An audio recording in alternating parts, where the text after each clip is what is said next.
हम क्या है, कॉलेज में साथ में ही पढ़े हैं, हमने कॉलेज साथ में ही किया। कॉलेज भी साथ में रहा है और तैयारी भी साथ। तैयारी बिल्कुल, हमने सेम डे कोर्स लिया था दोनों ने, जीएस का हाँ। और उसके बाद मैथ का और इंग्लिश का। अच्छा, मतलब सेम डे कोर्स लिया, कॉलेज भी साथ में रहा, हाँ, सिलेक्शन सिलेक्शन भी एक ही साल में, फर्स्ट अटेम्प्ट। अब सोच रहे हो कि ट्रेनिंग भी एक ही जगह हो साथ साथ।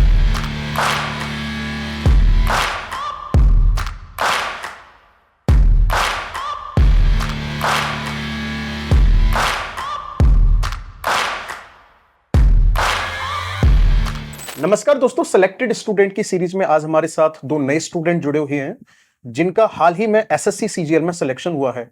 और जो मेरे साथ बैठे हुए इनका नाम सचिन है और जो मेरे साथ इधर बैठे हुए इनका नाम कनक है।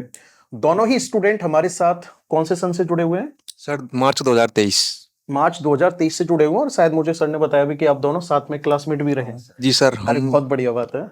हम क्या है, कॉलेज में साथ में ही पढ़े हैं, हमने कॉलेज साथ में ही किया। कॉलेज भी साथ में रहा है और तैयारी भी साथ। तैयारी बिल्कुल, हमने सेम डे कोर्स लिया था दोनों ने, जीएस का हाँ। और उसके बाद मैथ का और इंग्लिश का। अच्छा, मतलब सेम डे कोर्स लिया, कॉलेज भी साथ में रहा, हाँ, सिलेक्शन भी एक ही साल में, फर्स्ट अटेम्प्ट। अब सोच रहे हो कि ट्रेनिंग भी एक ही जगह हो साथ साथ हो। नहीं, वो थोड़ा पॉसिबल नहीं हो पाएगा क्योंकि पोस्ट अलग है थोड़ी। अच्छा, आपको कौन सी पोस्ट मिली सचिन? इनकम टैक्स इंस्पेक्टर है, ठीक है। और आपको? Auditor sir, CGD. ऑडिटर, ठीक है। तो आप लोगों ने तैयारी कौन से सन में शुरू की? 2000?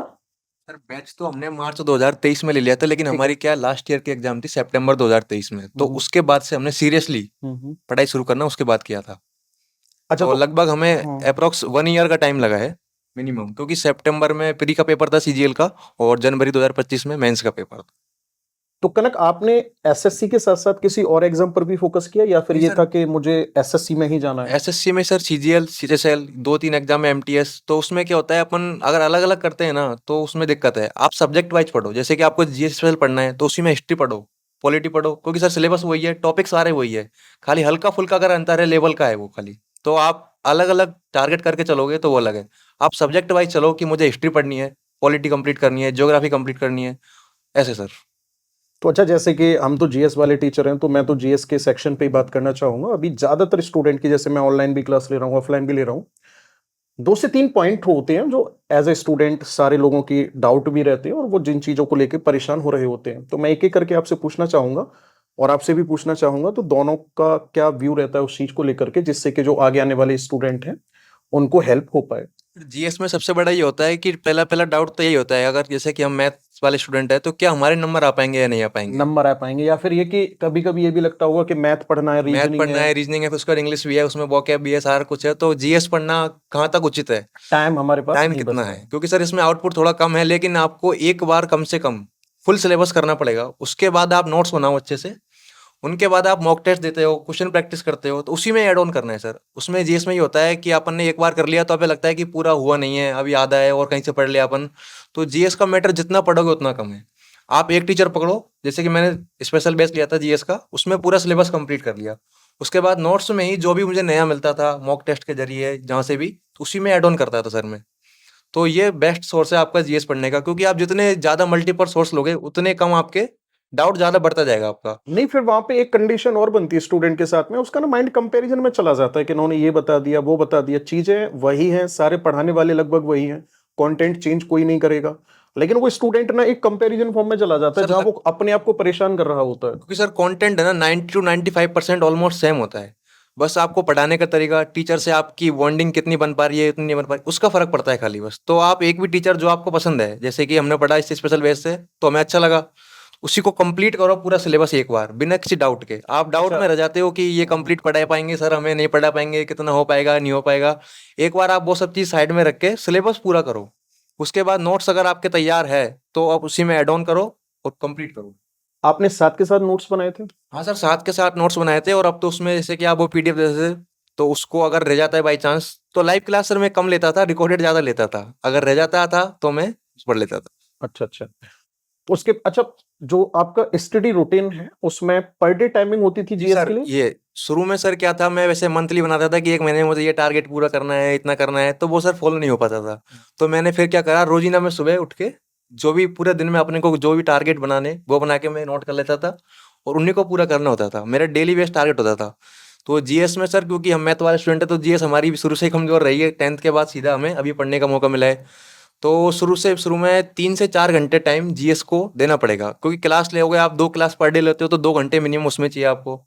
फिर नोट्स बना रहे हो अगर तो आप वीडियो पॉज करके भी बनाओगे, आधा घंटा उसमें जाएगा मतलब एक्स्ट्रा। इन्होंने जो 3 से 4 घंटे का टाइम बताया ना, वो जीएस की क्लासेस अटेंड करने के बाद का बताया। जैसे मान के चलो आपने 2 सब्जेक्ट की क्लास की तो 2 घंटे तो आपके वो हो गए, और फिर आपको 1 घंटे रिवीजन की भी जरूरत पड़ेगी। और अगर आप ऐसा है कि आप एक बार में एक ही सब्जेक्ट पढ़ना चाहते हो, तो फिर इनके अकॉर्डिंग जो ये बताना चाह रहे हैं वो ये हो गया कि भाई एक सब्जेक्ट के लिए आपने 1 घंटे का टाइम दिया, फिर 1 घंटे उसका हाँ रिवीजन सर, के लिए दो टाइम घंटे 1 घंटे दिया। आप दो एक घंटे का क्लास हो में लग गया। जाएगी आपको।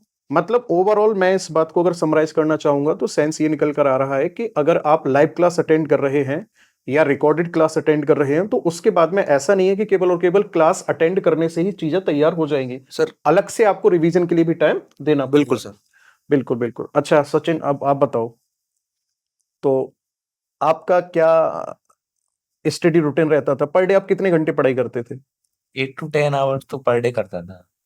उसमें से 3-4 घंटे स्पेशल जीएस के लिए रहते थे, क्योंकि मैथ रीजनिंग हम मैथ वाले स्टूडेंट थे तो इतना प्रॉब्लम नहीं थी। इंग्लिश में भी थी तो इंग्लिश भी करी और जीएस लिए, दोनों के लिए। अच्छा, आपका जब आपने तैयारी करना शुरू किया तो सबसे बेहतर सब्जेक्ट क्या था आपका? मैथ ही था सर सबसे बेहतर। अच्छा, मैथ था। ग्रेजुएशन में आपने क्या कौन मैं सब्जेक्ट कौन से? मैथ ही था। अच्छा, मैथ ग्रेजुएशन में था इसलिए वो बहुत बेहतर था। हाँ, ठीक है, तो इंग्लिश और जीएस वीक थी तो जीएस स्टार्टिंग में सबसे पहले प्रेफर किया कि जीएस से स्टार्ट करते हैं, हाँ हाँ। कि जीएस अब सिलेक्शन दिलाने में बहुत इंपॉर्टेंट। अच्छा, अभी बच्चे ना इस बात को लेके बड़ा डाउटफुल हो जाएंगे कि आप क्या बोल रहे हो कि आप 3 घंटे का टाइम जीएस के लिए दे रहे हो और हम 2 घंटे का नहीं दे पा रहे। ये तो आप तो बताओगे कैसे मैनेज होगा बिल्कुल ही वो? गलत है। मतलब आपका जो सेक्शन वीक है उसी में ज्यादा टाइम देना पड़ेगा आपको। यदि किसी का जीएस वीक है तो जीएस स्पेशली रहता ही है अधिकतर लोगों का वीक, क्योंकि ऐसा ही आता है एसएससी में अनएक्सपेक्टेड। तो जीएस में ज्यादा टाइमिंग मांगता है इस टाइम, और जीएस इंपॉर्टेंट है क्योंकि 150 प्लस कट ऑफ जा रही है, तो आप तीनों सब्जेक्ट में भी 150 मार्क्स ले आओगे तो जीएस तो चाहिएगा ही बिल्कुल। अच्छा, एक और है, जैसे ग्रेजुएशन में ज्यादातर स्टूडेंट के पास मैथमेटिक्स है हाँ। और मैथमेटिक्स मेन सब्जेक्ट हो गया। तो मेरा कहने का मतलब है कि जो ग्रेजुएशन में मैथ पढ़ कर आए, उनका मेन सब्जेक्ट ऑलरेडी तैयार है। उनकी प्रॉब्लम रहेगी जीएस को लेकर के, क्योंकि मैथ अच्छा है, रीजनिंग भी वो खींच जाएंगे। और ग्रेजुएशन करते करते स्टूडेंट इंग्लिश ठीक कर लेते हैं वोकैब वगैरह को छोड़ करके। हाँ मतलब मेरा कहने का ये कि ओवरऑल जो प्रॉब्लम क्रिएट होती है वो जीएस को लेकर की हाँ होती सर। है। और जीएस को लेकर जब प्रॉब्लम क्रिएट होती है तो कहीं ना कहीं वो रैंक भी अप एंड डाउन जो होती है वो जीएस के क्वेश्चंस को लेकर होती है। अच्छी पोस्ट के लिए जीएस तो बहुत इंपॉर्टेंट है बिल्कुल ही। यदि अच्छी पोस्ट लेनी है तो जीएस तो चाहिएगी। अच्छा, मैं अब मेन मुद्दे पर आ जाते हैं। मैं अपने सब्जेक्ट की बात करता हूँ, ज्योग्राफी की। तो ज्योग्राफी को लेकर के स्टूडेंट को कुछ ऐसा बताना चाहें जिससे वो और कम समय में और बेहतर तैयारी कर पाए। ज्योग्राफी में इतना प्रॉब्लम तो नहीं आता, आप मैप से अंडरस्टैंड करेंगे और सर बताते हैं वो काफ़ी अच्छा बताते हैं, ऐसे आप चलेंगे तो काफ़ी बेनिफिट होगा आपको। और ज्योग्राफी में मैप ही इम्पोर्टेंट होता है वैसे देखा जाए अच्छा, तो। मतलब ओवरऑल जहां हमारा टारगेट जो है वो मैप पर रहना हाँ चाहिए। हाँ। ठीक है, नोट्स खुद बनाए? नोट्स मैंने आपके जो ऐप पे रहते हैं वो प्रिंट करवाए, नोट्स में मैं नहीं बनाए। वो अच्छा, उसी में मैं ऐड ऑन करता था, जो आप बिल्कुल नया बताते थे उसमें ऐड ऑन किया और उसी को पढ़ता था। देखो, नोट्स आप खुद बना रहे हो या फिर आप जो पीडीएफ है उससे तैयारी कर रहे हो, ये सारी चीजें ना ये सारी चीजें पर्सन टू पर्सन वेरी करती है। भाई आप ऐसे समझ लो, कोई स्टूडेंट एक ऐसा है जो एक बार बुक पढ़ रहा है उसको अच्छे से समझ में आ गया। बहुत से ऐसे लोग होते हैं जिनको एक ही टॉपिक कई बार पढ़ना पड़ता है। तो कोई फर्क नहीं पड़ता, आपके वो पर्सनल मेथड्स हो सकते हैं, आपकी अप्रोच हो सकती है कि चाहे आप पीडीएफ से तैयारी कर रहे हैं, चाहे आप लाइव क्लास अटेंड कर रहे हैं या फिर रिकॉर्डेड क्लास अटेंड कर रहे हैं। मेरा कहने का मतलब है कि प्रोडक्टिविटी आनी चाहिए। ओवरऑल आपका टॉपिक अच्छे से तैयार होना चाहिए, और जब एक बार अच्छे से टॉपिक तैयार हो जाएगा ना, फिर आपके प्रीवियस ईयर क्वेश्चंस अपने आप वो धीरे हाँ धीरे सर, एक रिदम बन बिल्कुल जाएगा, बिल्कुल। लगना शुरू हो जाएंगे। और धीरे धीरे प्रैक्टिस से सारी चीजें आ जाती हैं, जो आपने पढ़ा है वो भी इम्प्लीमेंट होने लग जाएगा उसी में। पहले तो आपको लगेगा कि मेरे को समझ में नहीं आ रहा है, लेकिन आप मॉक वॉक देंगे, प्रैक्टिस करेंगे तो धीरे धीरे वो चीज क्लियर होगी बिल्कुल ही। तो अच्छा, मॉक क्या नाम है कनक, आपने नोट्स बनाए थे या पीडीएफ से पढ़ सर के? ऑलमोस्ट 45 क्लास थी आपकी ज्योग्राफी की, तो कितनी? उसमें मैंने शुरू में क्या किया, 30 क्लास ऑलमोस्ट बना लिए थे। तो लास्ट का मैंने एक टॉपिक छोड़ दिया था कॉन्टिनेंट वाला, तो वो मैंने पीडीएफ से देख लिया था, क्योंकि उसमें ज्यादा कुछ नहीं था, स्टैटिक डाटा था, फैक्ट याद करने थे उसमें केवल सर। फैक्ट याद करने थे, बिल्कुल और सही बात। आपकी सर एक वो आदत अच्छी लगी, वो ये लगी कि आप क्या सारा कुछ लिखते हो, लाइन टू लाइन सब कुछ लिखते हो, हिंदी इंग्लिश दोनों में। तो उससे क्या टाइम मिल जाता है लिखने का। आप 1 घंटे की क्लास लेते हो ना, तो वो 1 घंटे में हो जाएगी पूरी आपकी, साथ में लिखोगे आप, साथ में पढ़ोगे तो आराम से 1 घंटे में वो हो जाएगी। और तो आप ये तो मैप मुझे बना के समझाते थे तो क्लास में इतनी दिक्कत नहीं थी। सर जो भी जहाँ भी आपको ज़रूरत पड़ी लाइनिंग की, मैप्स की, तो वो सारा ड्रॉ करके आप जो बताते थे ना, उससे थोड़ा हेल्प बहुत मिलती है आपको। हेल्प इससे मिलती है कि उसको याद करने में वो क्या आपके छप जाता है दिमाग में, कि सर ने ऐसे बोर्ड पे इस तरह बनाया था, तो वो हमें याद रह जाता है। अच्छा ठीक है, बहुत अच्छा लगा, आपने अप्रिशिएट किया। अब मैं आपसे 1-2 पॉइंट ऐसे जानना चाहूँगा कि आप कुछ ऐसा सजेस्ट कर पाएँ, जिससे कि मैं और बच्चों के लिए और कुछ बेहतर कर पाऊँ, जो आपको लगा हो कि हाँ, यहाँ पे अगर इसमें इम्प्रूवमेंट होता तो और कुछ बेहतर हो जाता? सर इम्प्रूवमेंट तो मुझे ऐसा कुछ खास लगा नहीं, क्योंकि हम आपसे बेहतर तो कौन पढ़ा सकता है, लेकिन एक चीज़ जो मुझे लगी कि बीच में क्या था, आपने शायद एक लैंग्वेज में लिखवाया था, तो आपने उसको तुरंत सही कर लिया था कि हिंदी इंग्लिश दोनों में लिखाने लग गए थे। तो अगर कुछ रह भी जाता है तो वो बोल के आप, सर क्योंकि हम हिंदी से है तो इंग्लिश में लिखते हो, तो थोड़ा कुछ ऐसे पॉइंट्स होते हैं जो हमें समझ नहीं आते, तो वो आप बोल के बता देते, लेकिन आप दोनों लिखते थे फिर बाद। ठीक है। अच्छा सचिन, आपका अच्छा मैं आपसे एक बात पूछना चाहूँगा, आपने जब पढ़ाई करना शुरू किया तो लाइब्रेरी में की पढ़ाई पूरी कंप्लीट या फिर घर पे ही, मतलब क्या? हाँ, वैसे तो लाइब्रेरी जाता, लेकिन गर्मियों के टाइम पे लाइब्रेरी में एसी इतना इफेक्टिव नहीं हो पाता था, तो गर्मियों में घर पे ही करता था। वैसे लाइब्रेरी जाता था पर डे। चलो बहुत अच्छा लगा आप दोनों से मिल करके। और दोस्तों ओवरऑल मैं आपको यही बताना चाहूँगा, और आगे आने वाले जितने भी हमारे छोटे भाई-बहन तैयारी कर रहे हैं, आप अपने एफर्ट्स डालो, सोर्स आपको ये सारे के सारे सिलेक्टेड स्टूडेंट बताते चलेंगे। डेली की डेली, जैसे इन्होंने बताया कि डेली प्लानिंग करनी है, और आप डेली प्लानिंग नहीं कर रहे हो तो आप वीकली प्लानिंग भी कर सकते हो। टॉपिक के अकॉर्डिंग प्लानिंग कर सकते हो कि भाई मुझे इतने टाइम में इतने टॉपिक करने हैं, और आप उस टॉपिक को ना फिर एक नोटबुक में या फिर आप सामने नोटिस बोर्ड पे आप लगा सकते हो उसमें, और फिर उस पर टिक लगाते चले जाओ। उससे क्या होगा ना, आपका कॉन्फिडेंस अंदर से बढ़ेगा कि मैंने 10 टॉपिक तैयार करने थे, मैं 8 टॉपिक तैयार कर चुका हूं, केवल 2 टॉपिक ही तो रह गए। तो ये सारी की सारी चीजें, मतलब मेरा कहने का ये कि केवल और केवल कोचिंग अटेंड करके टीचर के ऊपर डिपेंड रह के कि भाई टीचर ने टॉपिक पढ़ा दिया तो बस हमारा हो गया, उससे कुछ नहीं होगा। आपको इसके साथ साथ एग्जाम का ट्रेंड क्या चल रहा है, एनालिसिस आपको खुद अपने आप को भी करना पड़ेगा, और जो एग्जाम चल रहा है उसको भी करना पड़ेगा। यानी कि जब टीचर और स्टूडेंट दोनों मिलकर के जब मेहनत कर रहे होते हैं ना, तो मजा ही कुछ और होता है, सिलेक्शन भी होते हैं लोगों के, और रैंक भी बहुत बेहतर आती है।